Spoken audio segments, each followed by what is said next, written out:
Bueno, bienvenidos. Entonces, esta semana estamos hablando del rol del derecho en un contexto de ciudadanía global. Y yo estoy charlando con Dr. Iván Vargas. Él tiene doctorado en Derecho de la Universidad de Barcelona y también es el director del Grupo de Investigación Justicia Global aquí en la universidad. Iván, muchas gracias por hablar conmigo hoy. Muchas gracias a mí por esta invitación y bueno, qué feliz estoy aquí de compartir con ustedes este espacio. Perfecto. Entonces empezamos con la pregunta principal de esta semana, que es ¿cuál es el rol de derecho en un contexto de ciudadanía global? Perfecto.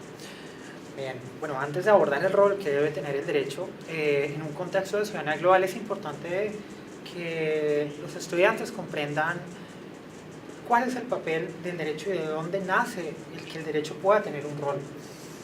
Todo ello nace del contrato social, entendido el contrato social como una ficción, como una especie de acuerdo que se suscribe entre el Estado y sus administrados, en virtud del cual estos renuncian a sus libertades, renuncian a la posibilidad de poder ejercer mecanismos de resolución de conflictos por sus propias manos y le otorgan al Estado la posibilidad que éste distribuya las cargas y permita que un interés general, como lo es el interés supremo que se tiene, pueda lograr distribuirlas, pueda lograr que todos los actores de esta sociedad puedan cumplir sus expectativas y sus necesidades.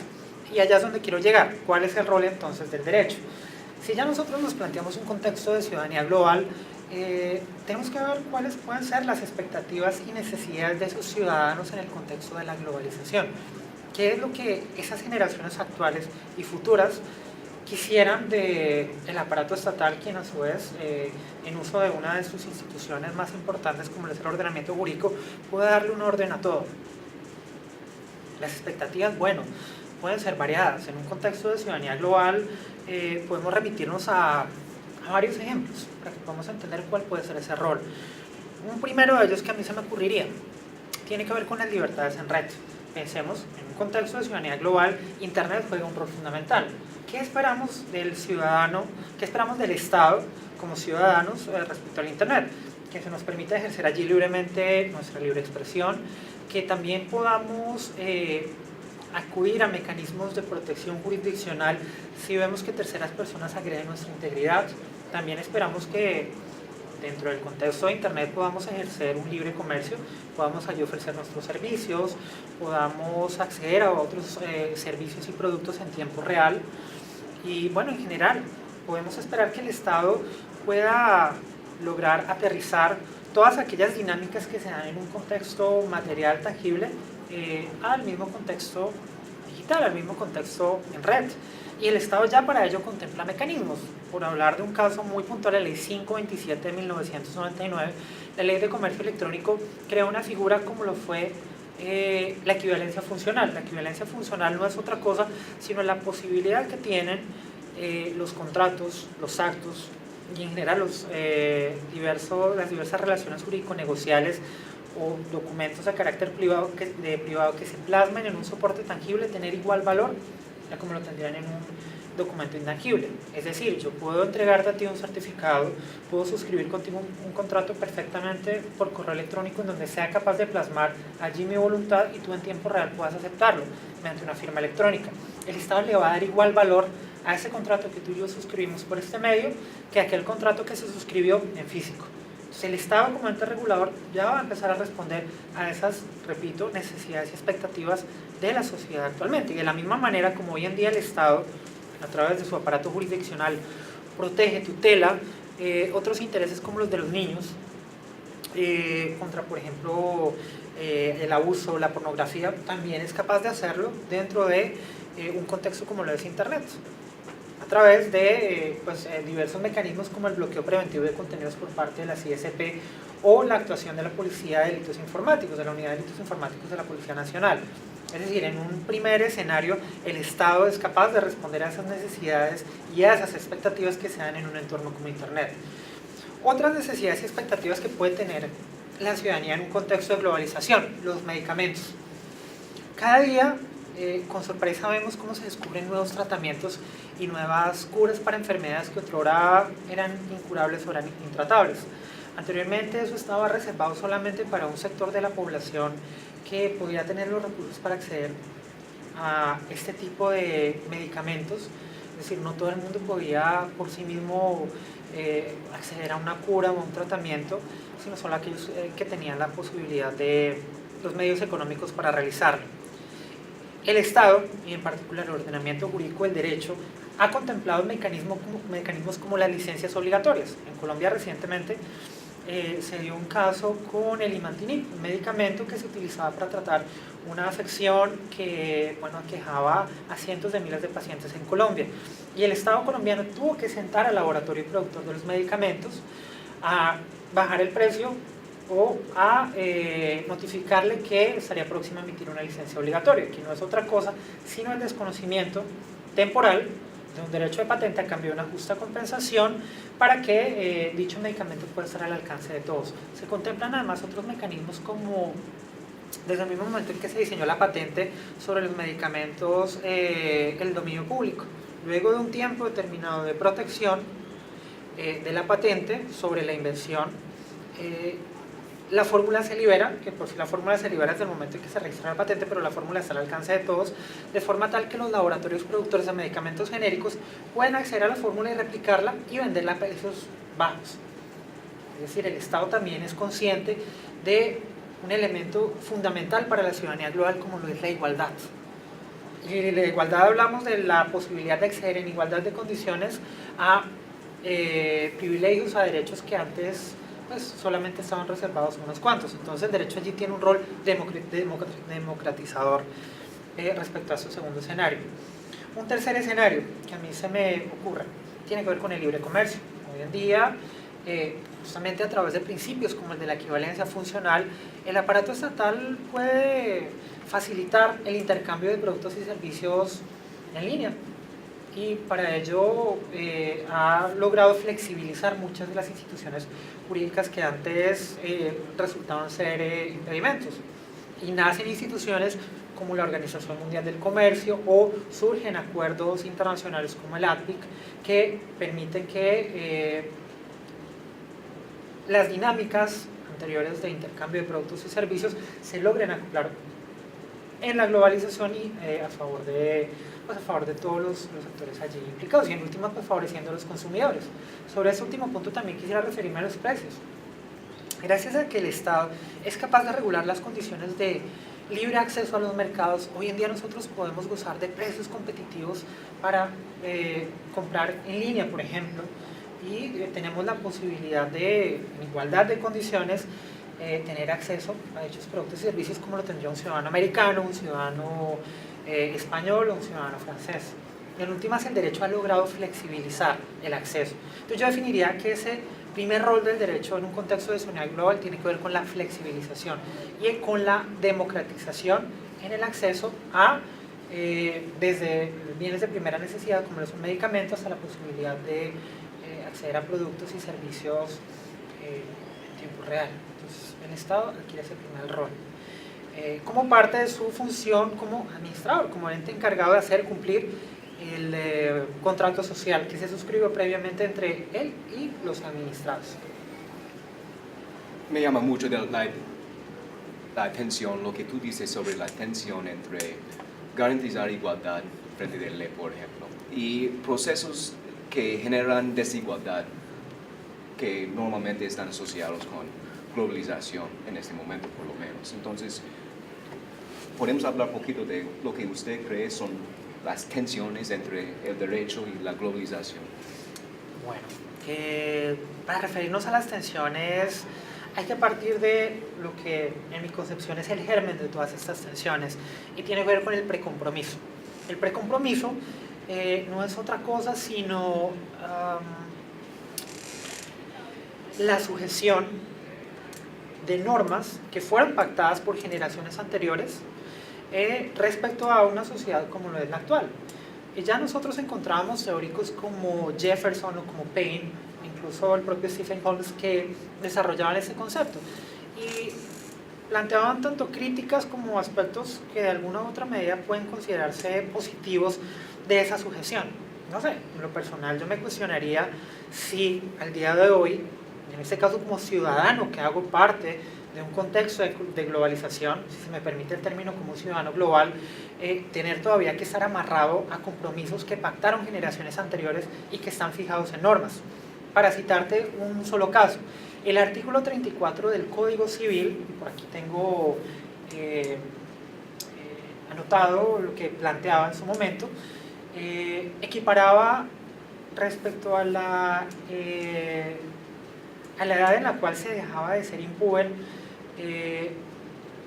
o más bien dicho, no equiparaba, planteaba una desigualdad en cuanto a la edad en la cual se dejaba de ser impúber aquí en el ordenamiento jurídico colombiano para los hombres y para las mujeres, de la siguiente manera: llámese infante o niño todo el que no ha cumplido 7 años, impúber el varón que no ha cumplido 14 años y la mujer que no ha cumplido 12, adulto el que ha dejado de ser impúber, mayor de edad, o simplemente mayor el que ha cumplido 21 años, y menor de edad o simplemente menor el que no ha llegado a cumplirlo. Respecto a la diferencia de 14 y de 12 años entre hombres y mujeres, pues llama la atención el porqué de la desigualdad.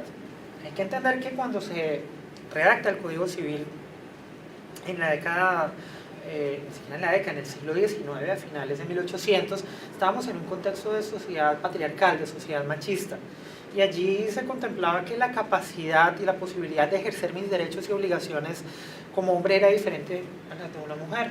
Hoy en día, en un contexto de igualdad, vemos cómo las instituciones jurídicas, como la Corte Constitucional, han logrado equiparar esa igualdad a este tipo de sujeciones de normas anteriores, de precompromisos. Y obviamente lo hace porque detrás de ello hay varias implicaciones. Por ejemplo, en los casos en los cuales existe la nulidad de los contratos celebrados, bueno, sería una nulidad relativa por los impúberes hombres y mujeres, la nulidad del matrimonio de los impúberes, o el régimen de sujeción, el régimen de las personas que todavía están sujetas a curaduría. Entonces, ¿por qué una mujer tiene que tener un tratamiento distinto al de un hombre? Naturalmente, en un contexto de ciudadanía global todavía nos preguntaríamos ¿y por qué tenemos que ser entes sujetos a compromisos que se pactaron en normas por generaciones pasadas? Claramente el contexto cambia, el derecho tiene que acoplarse a estas nuevas realidades, el derecho tiene que responder a las necesidades y expectativas de la sociedad. Así que todas estas tensiones yo las podría resumir en esa sujeción y en cómo hoy en día el derecho ha sido capaz de responder favorablemente a los cambios que le plantea pues, la globalización, que le plantea un nuevo pensamiento en donde las libertades y los derechos se encuentran por sobre otro tipo de consideraciones como estos precompromisos. Así que pues, el derecho ha actuado favorablemente gracias a instituciones como la Corte Constitucional, que es una entidad que se ha sentado y ha reformulado todas aquellas normas que al día de hoy son inconstitucionales, por lo menos a la luz de la Constitución Política de 1991, dando respuesta a lo que el derecho debería hacer por la sociedad. Es algo que hemos discutido en este primer corte del curso, es la idea que todos los ciudadanos no pueden gozar su ciudadanía al mismo nivel, o sea, hay una desigualdad en eso. Y que tal vez la promesa de los derechos humanos tiene que ver con arreglar esta desigualdad. Entonces, tal vez podemos hablar un poquito de, para usted, cuáles son los retos en materia de derechos humanos y libertades para la sociedad. Ok, bueno, empezar acotándolo, los retos son enormes. Hoy en día aún existen muchos retos que deben afrontarse. Existen hoy en día varias problemáticas que deben solucionarse si nosotros esperamos que realmente el derecho pueda solucionar todos aquellos precompromisos que anteriormente se tomaban por ciertos o que simplemente puedan cambiar la realidad para poner el derecho al servicio de la sociedad. Las instituciones puedan ejercer cambios para que el derecho logre estar al servicio de la sociedad. En materia de derechos humanos los retos son enormes, nos faltaba. Empezando por hablar de retos en lo ambiental. Aún hoy en día vemos cómo existe una desprotección hacia el agua como recurso vital. Hoy en día la minería está afectando gravemente el acceso que se tienen a recursos básicos como el agua, por no hablar del aire o por no hablar de intereses como la salud. Cuando hablamos de la contaminación por mercurio que se genera por actividades como la minería, vemos cómo se están afectando un montón de intereses. y allí parten retos que deben solucionarse. ¿Cómo lo ha estado haciendo hoy en día el ordenamiento jurídico y las instituciones? Bueno, recientemente, con orgullo,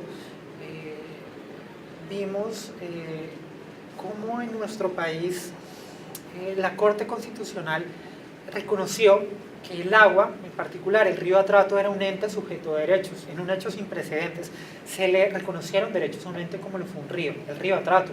Y a partir de allí se empieza a configurar una serie de acciones que ahora pueden asumir las diversas entidades encargadas de defender los intereses del ambiente, como los ministerios, las corporaciones autónomas regionales o la misma ciudadanía. Entonces, a partir de retos como la protección al ambiente, de un recurso como el agua, ya se empiezan a generar dinámicas que están logrando cambios. Ahí es donde vemos que el derecho, en efecto, está respondiendo a las necesidades y expectativas de la sociedad. Encontramos también retos en materia de igualdad. Volviendo al caso de las mujeres. Hoy en día las mujeres tienen problemas de acceso a cargos directivos, lo que se denomina por los estudiosos en el tema como techo de cristal.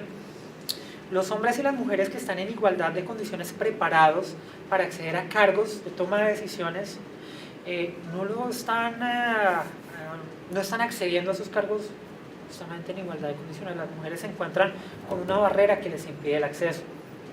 Y aún hoy en día, más allá de una ley de cuotas que en últimas termina siendo una imposición para las empresas, no se han visto avances más allá de una ley de cuotas que exige que por lo menos dentro de ciertas circunstancias haya un mínimo de mujeres que participen, pero vuelvo a lo mismo, es una imposición. No se ha logrado cambiar la mentalidad, no se ha logrado aún generar un cambio que responda a, volvemos a nuestra teoría de los precompromisos, a concepciones machistas o a concepciones patriarcales que se tenían desde antes. Y para no ir tan lejos, bastaría con remitirnos al qué es lo que está pasando con las mujeres que quieren acceder a estos cargos. Hoy en día las empresas, siendo objetivos, ven como si tengo que contratar un hombre y a una mujer, me representa más ventajas contratar a un hombre. ¿Por qué? Porque en el caso de la mujer hay ausentismo laboral. Las mujeres se embarazan, las mujeres una vez tienen a su hijo o a su hija, tienen nuevamente que seguir ausentándose porque son las que están al frente de si el niño se accidentó, si llamaron al niño del colegio.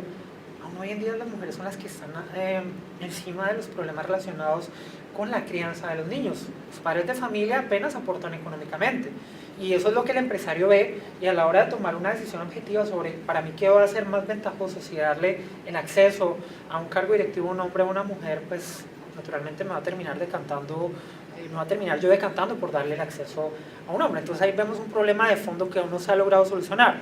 Interesante sería ver cómo se pudiera promulgar alguna norma que le exigiera también a los hombres hacerse cargo, que de hecho existe, pero que se cumpla y que exista un mecanismo que haga efectivo el cumplimiento de la obligación que tiene el hombre de poder hacerse cargo en igualdad de condiciones de las diversas obligaciones que implica la crianza de los hijos.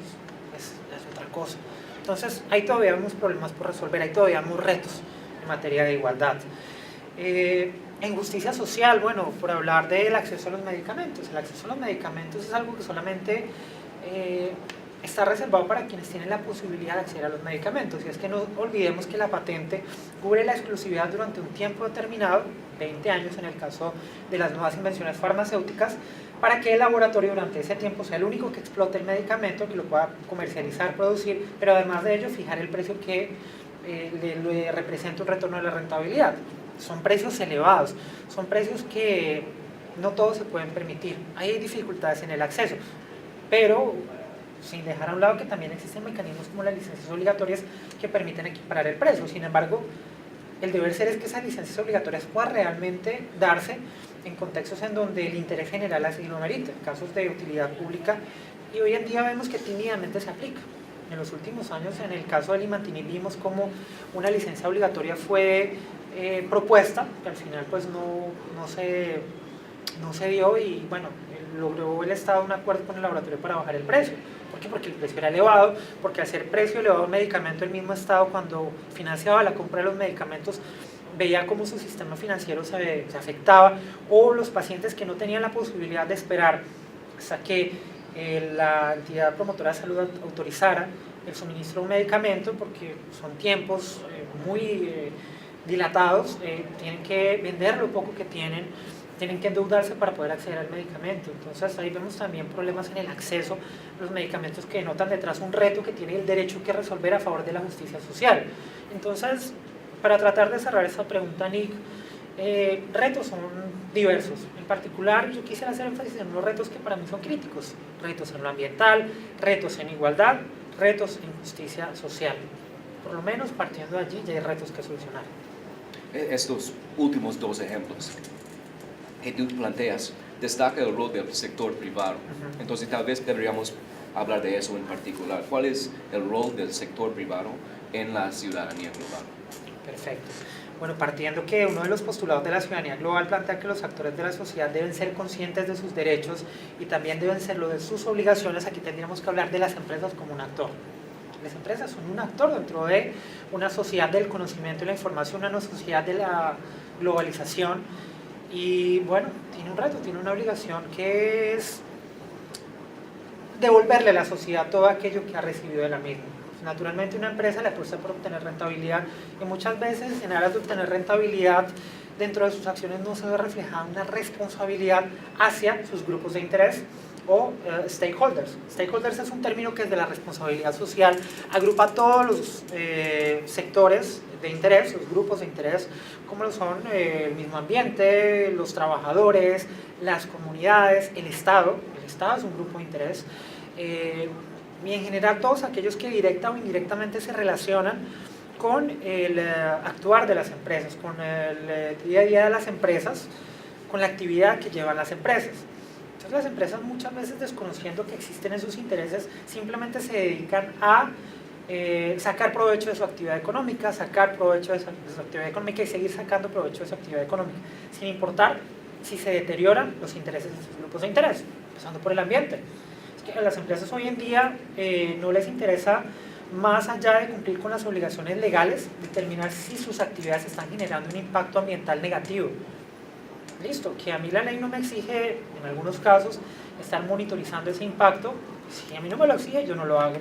Si a mí no me exige cumplir con unos estándares de bienestar social para mis trabajadores, yo no lo hago. Entonces son pocas empresas las que realmente se dan cuenta de la importancia estratégica que tiene tener a sus trabajadores contentos, no solamente con salarios justos, sino con la posibilidad de conciliar su vida familiar con su vida laboral, con algunos incentivos que le permitan el desarrollo personal de los trabajadores. En el caso de las comunidades, el permitir que las empresas tengan, bueno, ya no sería permitir, no estaremos hablando de un rol que tiene el Estado, sino de la propia voluntariedad de las empresas, que las empresas por sí mismas puedan invertir en el bienestar de las comunidades que de alguna u otra manera tienen una relación directa o indirecta con la actividad económica de las mismas, con el Estado. Si una empresa es responsable a la hora de declarar sus ganancias y no se vale de, llamémoslo, tretas para lograr bajar su carga impositiva,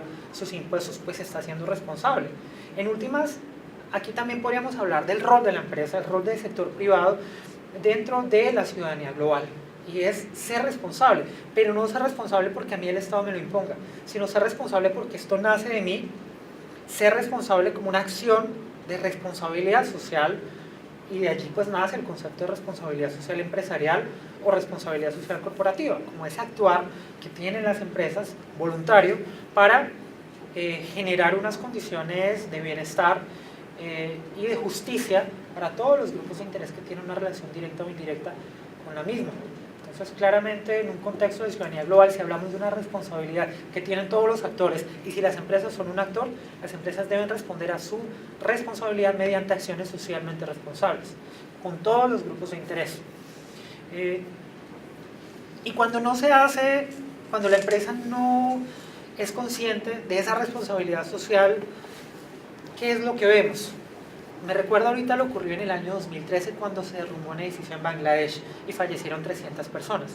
Ahí vimos con preocupación como sociedad cómo las grandes empresas del sector textil, principalmente radicadas en Europa, estaban tercerizando la producción de las prendas de vestir con fábricas en un país pobre como lo es Bangladesh, y no se percataban de las condiciones de los trabajadores, eran unas condiciones denigrantes. Además de ello, pues para no dar lejos, las mismas condiciones denigrantes era que la estructura, que el edificio en donde trabajaban se colapsó. Allí con preocupación muchos empezamos a ver que al no ser conscientes de ese rol que tenían con unos grupos de interés que eran trabajadores que indirectamente, mediante un contrato de prestación de servicios con la empresa que los tercerizaba, tenían unas condiciones deplorables, pues la sociedad empezó a ser crítica respecto a las empresas del sector textil español. Hoy en día esta perspectiva ha cambiado y desafortunadamente más de 300 personas fallecieron, desafortunadamente, como más de 300 personas fallecieron, entonces fue que las empresas del sector textil empezaron a invertir en acciones socialmente responsables en sus países pobres. Ahora bien, uno también podría decir, es una acción socialmente responsable contratar a los propios nacionales del país en donde yo estoy operando. Para remitirnos al caso de España, donde tiene Inditex su casa matriz. Inditex es el conglomerado que es propietaria de marcas como Zara, como Massimo Dutti, como Bershka, en un contexto de crisis, porque Europa acababa de salir de una recesión económica, pudiera haber contratado a los mismos nacionales españoles para la fabricación de las prendas de vestir, como una acción de responsabilidad social. ¿Por qué no? ¿Por qué no ser consciente con esos grupos de interés que es la comunidad que está cerca en donde yo estoy efectuando mi labor? Y bueno, en últimas, casos como el de Bangladesh nos demuestran que las empresas tienen una responsabilidad. Entonces, yo hablaría que esa responsabilidad es el rol del sector privado en el contexto de ciudadanía global. Muy bien. Yo tengo solo una pregunta más. Hemos hablado bastante en el primer corte sobre el rol del Estado hoy en día. Y la pregunta es si el rol ya está reducido o tal vez se está acabando, si está mejorando o reforzado por los procesos de globalización o si está transformado, o sea, si hoy en día no podemos hablar del Estado como estamos hablando de eso en el pasado. Entonces, ¿usted qué cree es el rol del Estado? Perfecto. Mira, Nick, el rol del Estado ha cambiado drásticamente. Con la globalización se dan fenómenos supranacionales. Muchas de las competencias que le eran atribuidas a los estados están siendo delegadas en organismos internacionales como la Organización Mundial del Comercio, como la Organización Mundial de la Salud, que tiene un rol de gestor de las políticas públicas en materia de salud en distintos países. En materia de propiedad intelectual, la Organización Mundial de la Propiedad Intelectual ha logrado crear un derecho aplicable en igualdad de condiciones a todos los países miembros de esta organización. Vemos también como otros organismos como la OCDE también crean parámetros para que se puedan cumplir muchos de los postulados que se dan dentro del contrato social que suscriben los ciudadanos con el Estado. Me explico. En un fenómeno de globalización, la aparición de organismos supranacionales, la misma ONU es un organismo supranacional, ha cambiado las reglas. Ya hoy en día nosotros, ciudadanos, muchas veces no nos tenemos ni siquiera que entender con las instituciones propias de un Estado. Ya muchas veces hoy en día, si nosotros somos víctimas de casos de violación a los derechos humanos, no recurrimos ante nuestro mismo aparato jurisdiccional. Vemos cómo es posible adelantar casos ante organismos como la la Comisión Interamericana de Derechos Humanos, la Corte Penal Internacional, entre otros. Entonces las dinámicas han cambiado. Desde estos organismos también se han establecido parámetros que son de aplicación conjunta para todos los estados, y los estados ya simplemente están renunciando incluso a su poder punitivo. En materia, por ejemplo, de marcas, en materia de derechos de autor, el Tribunal de Justicia de la Comunidad Andina de Naciones hoy en día se convierte en un órgano que toma decisiones que tienen efecto, por ejemplo aquí en Colombia, en Venezuela. Bueno, Venezuela ya no hace parte de la CAN, en Ecuador, en Bolivia. Y de esta manera, pues, vemos cómo se ha dado esa transformación, esa delegación hacia órganos supranacionales. Las normas, por supuesto, las instituciones, claramente ya no es un Estado como lo pudieron haber conocido nuestros abuelos, nuestros bisabuelos. Ya hoy en día hablar de la existencia de órganos supranacionales que están sobre el Estado es una realidad. Y esto justamente se da en un contexto de globalización, y hacia allá vamos. Hay tribunales de arbitraje que tienen efectos incluso sobre sobre los mismos países. O sea, hoy en día es posible demandar a un Estado ante un tribunal de arbitramiento, que entre otras cosas son compuestos por mismos particulares. Los particulares conforman los tribunales de arbitramiento.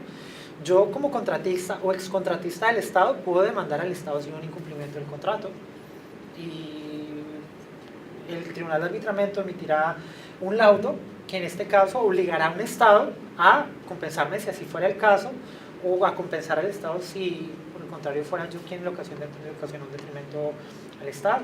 También hemos visto cómo hay configuraciones en lo territorial. Colombia hace algunos años perdió una porción de mar porque así lo decidió un organismo supranacional, que fue en el litigio que tuvimos con Nicaragua. Entonces, están cambiando estas dinámicas. Ya cuando hablamos de un contexto supranacional, estamos hablando de un Estado que no es el mismo. Doctor Iván Vargas, una charla muy interesante y informativa. Muchas gracias por estar con nosotros. Muchas gracias a ti.